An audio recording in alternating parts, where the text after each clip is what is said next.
Hi, everybody. This is Joe Martin at First Baptist Church in Toledo, and this is my weekly cabin talk. It's been kind of bi-weekly. I'm sorry about that, but I want to talk to you about two types of leaders. There's so many books written on leadership, and some of them are really good. There's some good things out there. There are literally thousands of books every year written on leadership, videos, seminars, both in the corporate space and in the Christian space, and some hybrids of between the two.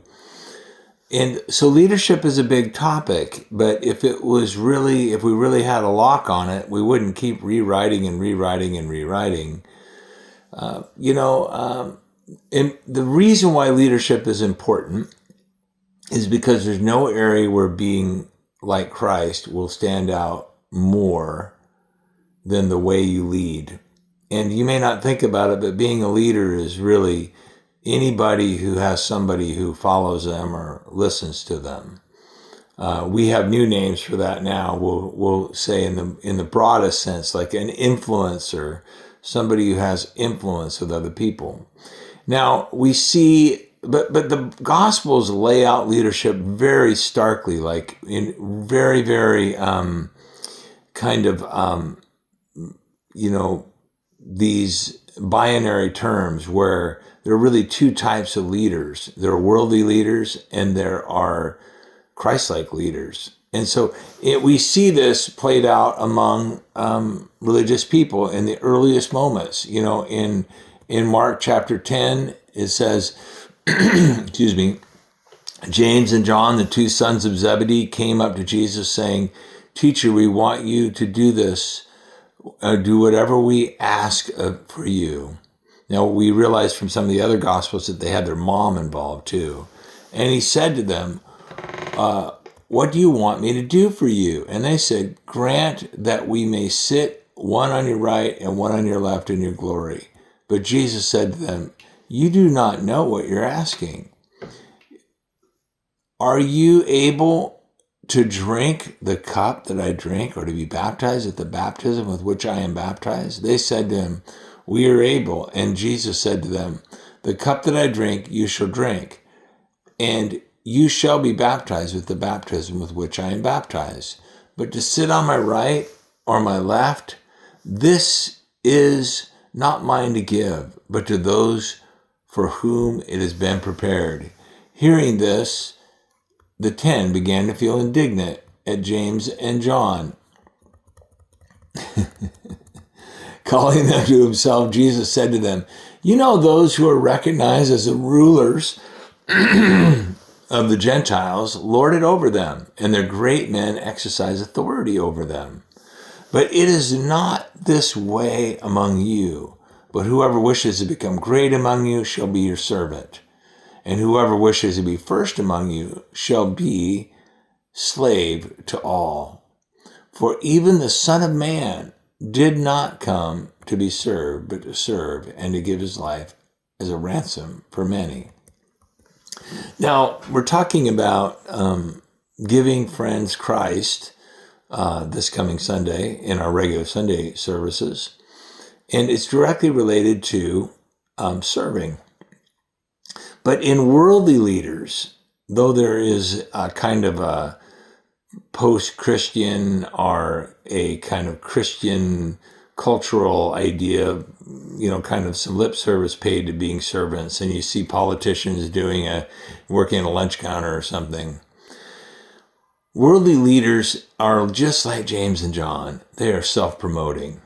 They're self-promoting in a way that they're never going to back down. Remember, they were called the sons of thunder because they were intense, emotionally reactive people. As a matter of fact, we see in the other Gospels that Mama Thunder, their mom, got involved.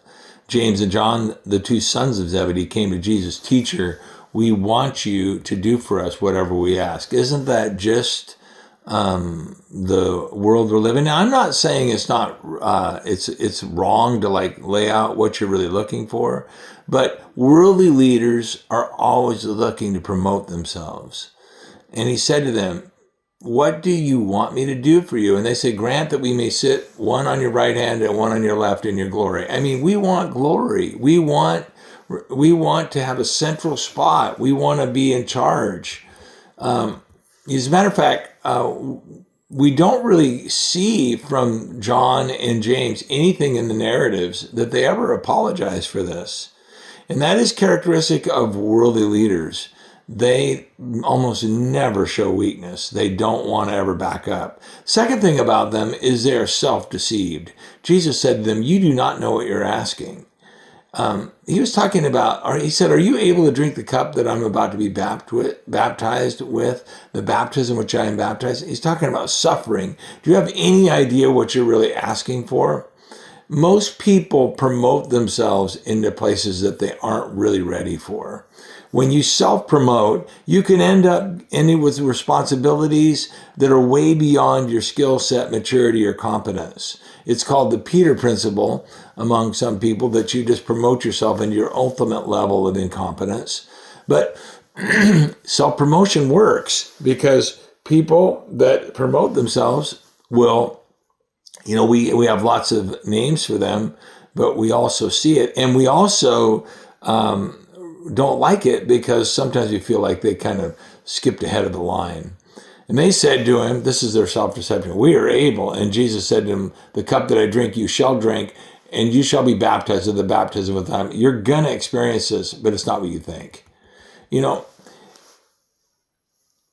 it comes, worldly leaders are completely unaware. They are self-deceived about what it takes to really do what is needed. And they're also self-deceived about their own limits. We are able and ready. And so the next thing is really this, worldly leaders are really, as I said, unprepared for what they're really up for. But to sit on my right hand and my left is not mine to give, but for those whom it was been prepared. Did you know that God prepares you for things? There's not going to be, not everybody can do the same thing, but who it was prepared for. And sometimes we promote ourselves. We want to be like somebody else. We compete. We're very competitive. But God says we need to let him promote us and for what we have been prepared for. Sometimes this happens in ministry. I've seen it happen. There are people that have big ministries and responsibilities. And the ones that God really uses are ones that God uniquely shaped for that. And then worldly leaders are selfish and divisive. Hearing this, the 10 began to feel indignant with James and John. Self-promoting people, self-deceived people, they almost always create a reaction among the people that they're trying to lead. Indignance at the sons of thunder. And then the other characteristic of worldly leaders is they're selfish and authoritarian. They didn't ask to be, they wanted to be the top dogs. They wanted to be in authority over everybody else. That's why they went around them.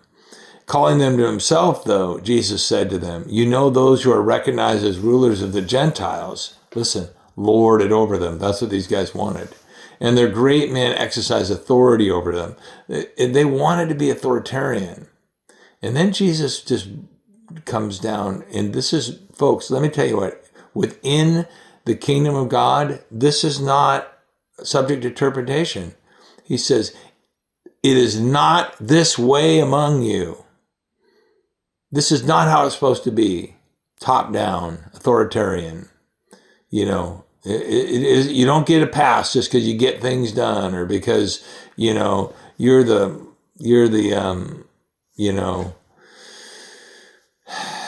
the ends do not justify the means. He says, it is not this way among you. God is just as concerned about how you get there as when you get there. This kind of leader and leadership will never, ever follow Jesus. That's a simple fact. That's what he's saying.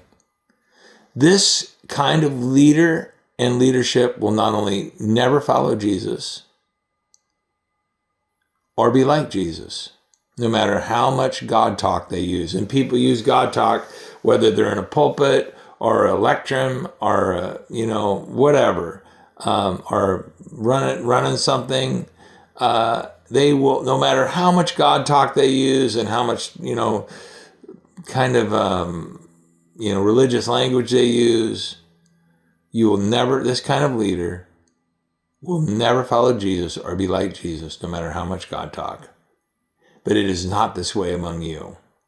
Now let's talk about the Christ-like leader. Calling them to himself, Jesus said to them, you know how those who are recognized, those who have a lot of fame and glory, recognized as rulers of the Gentiles, lord it over them. They're just they're large and in charge, and their great men exercise authority over them. They are pushing people. They're the authoritarians.